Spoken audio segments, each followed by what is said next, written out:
আসসালামু আলাইকুম ওয়া রাহমাতুল্লাহি ওয়া বারাকাতুহু। হযরত আবু বকর সিদ্দিক রাদিয়াল্লাহু তাআলা আনহু ইসলামের প্রথম খলিফার পূর্ণাঙ্গ জীবনী ভূমিকা দিয়ে শুরু করছি। সমস্ত প্রশংসা মহান আল্লাহ তাআলার জন্য, যিনি আমাদেরকে ইসলাম নামক শান্তির ধর্ম দান করেছেন। দুরুদ ও সালাম বর্ষিত হোক মানবতার মুক্তির দূত মুহাম্মদ সাল্লাল্লাহু আলাইহি ওয়াসাল্লামের প্রতি। প্রিয় দর্শক, আজ আমরা আলোচনা করব ইসলামের ইতিহাসের এক উজ্জ্বল নক্ষত্র, সত্যবাদিতার প্রতীক, নবীজির সবচেয়ে প্রিয় সাহাবী, ইসলামের প্রথম খলিফা হযরতে আবু বকর সিদ্দিক রাদিয়াল্লাহু তাআলা আনহু এর জীবনী নিয়ে।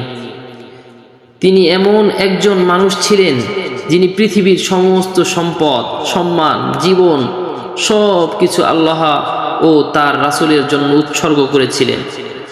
নবী করিম সাল্লাল্লাহু আলাইহি ওয়াসাল্লাম যখন সবচেয়ে কঠিন সময় পার করছিলেন, তখন তিনি সর্বপ্রথম পাশে দাঁড়িয়েছিলেন।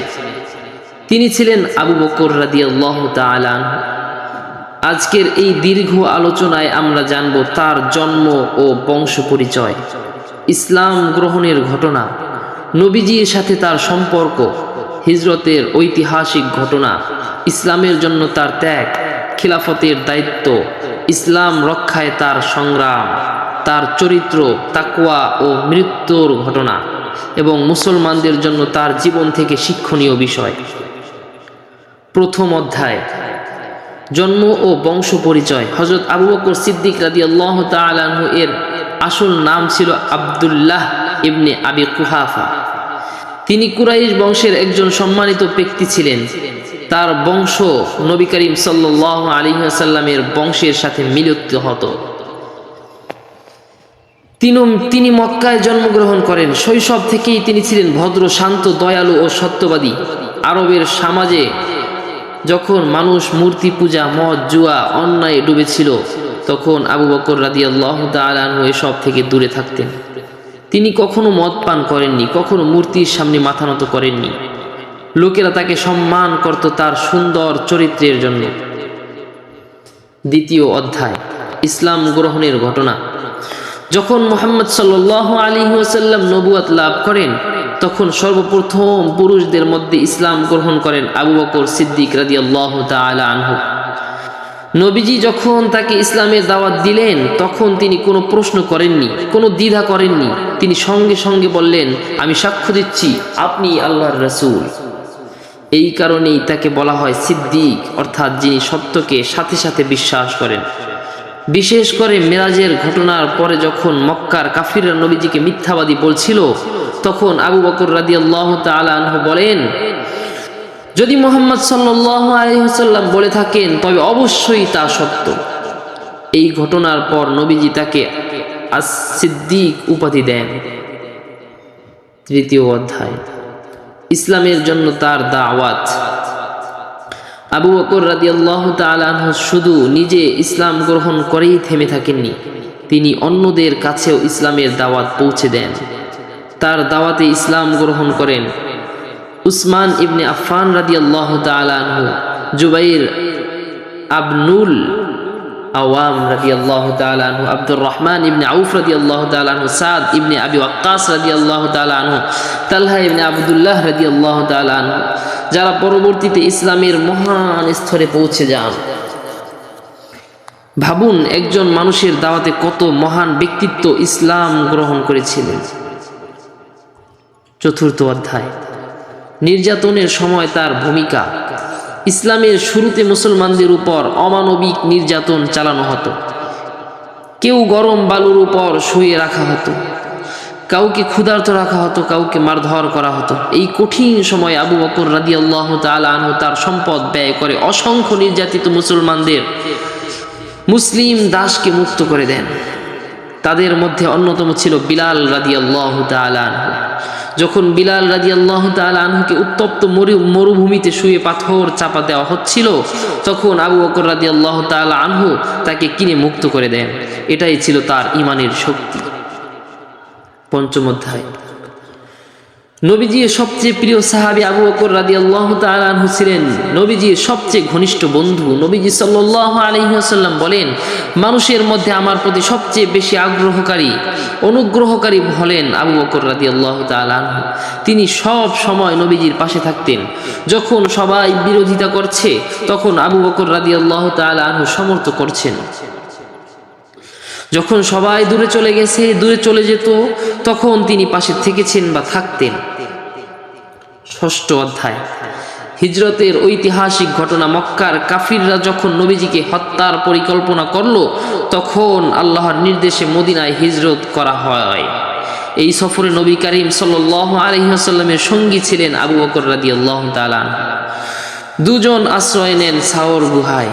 কাফিররা গুহার সামনে পৌঁছে যায়। একেবারে সামনে যখন চলে যায় তখন আবু বকর রাদিয়াল্লাহু তাআলা আনহু ভয় পেয়ে বলেন, হে আল্লাহর রাসূল, তারা যদি নিচে তাকায় তাহলে আমাদের দেখে ফেলবে। তখন নবীজি সাল্লাল্লাহু আলাইহি ওয়াসাল্লাম বলেন,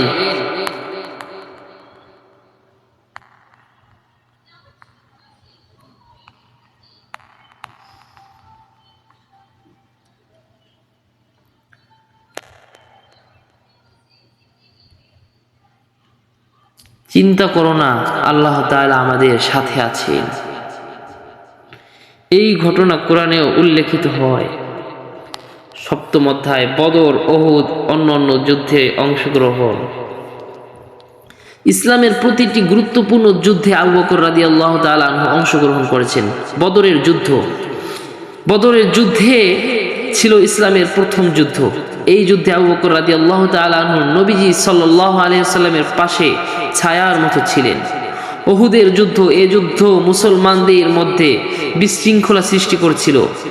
তখন তিনি রাসূল সাল্লাল্লাহু আলাইহি ওয়াসাল্লামের পাশে ছিলেন। তাবুকের যুদ্ধেও রাসূল সাল্লাল্লাহু আলাইহি ওয়াসাল্লামের পাশেই ছিলেন। এর সময় নবীজি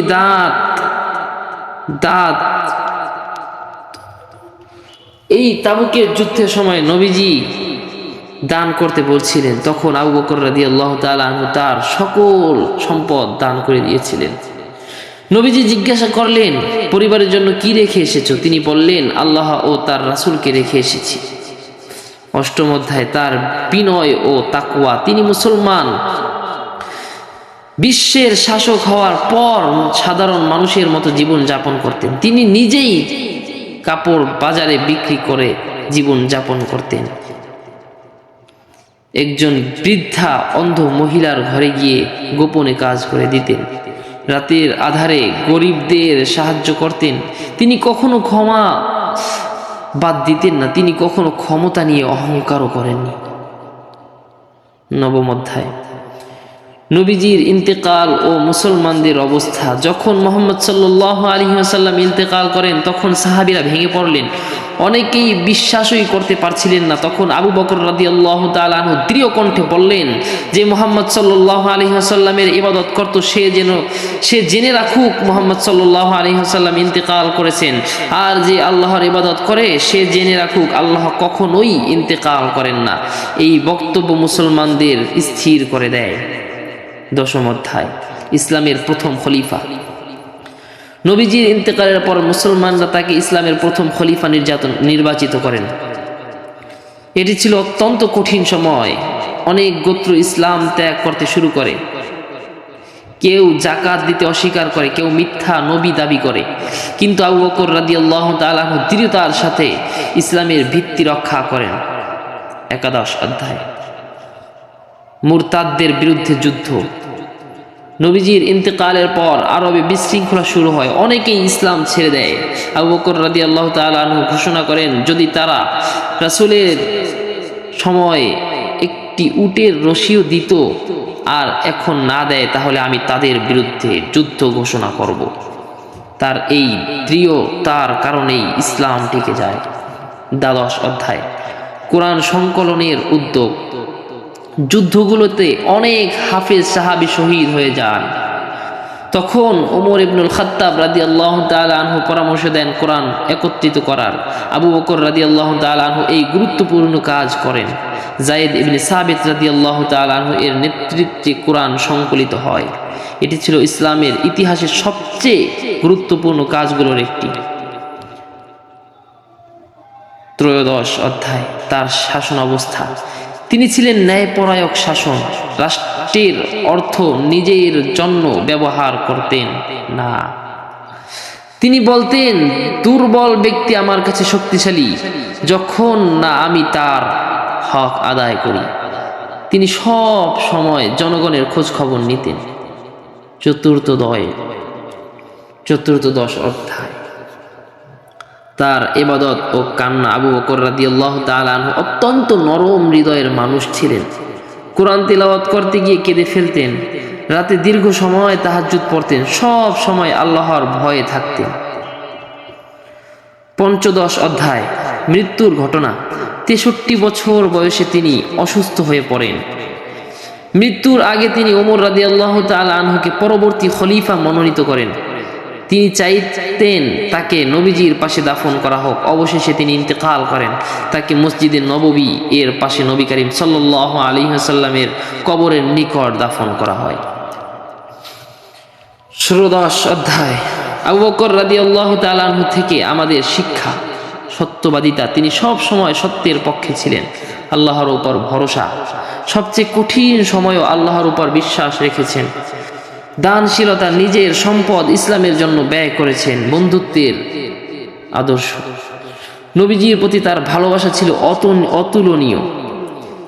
নেতৃত্ব, তিনি প্রমাণ করে গেছেন একজন নেতা কেমন হওয়া উচিত। সমাপনী বক্তব্য। প্রিয় দর্শক, আবু বকর সিদ্দিক রাদিয়াল্লাহু তাআলা আনহু শুধু একজন সাহাবী ছিলেন না, তিনি ছিলেন ঈমান, ত্যাগ, সত্যবাদিতা ও ভালোবাসার জীবন্ত উদাহরণ। আজ মুসলিম উম্মাহ যদি তার জীবন থেকে শিক্ষা নেয়, তাহলে আমাদের সমাজ আবার সুন্দর হয়ে উঠবে। আল্লাহ তাআলা যেন আমাদেরকে তার মতো ঈমানদার হওয়ার তৌফিক দান করেন। আমিন।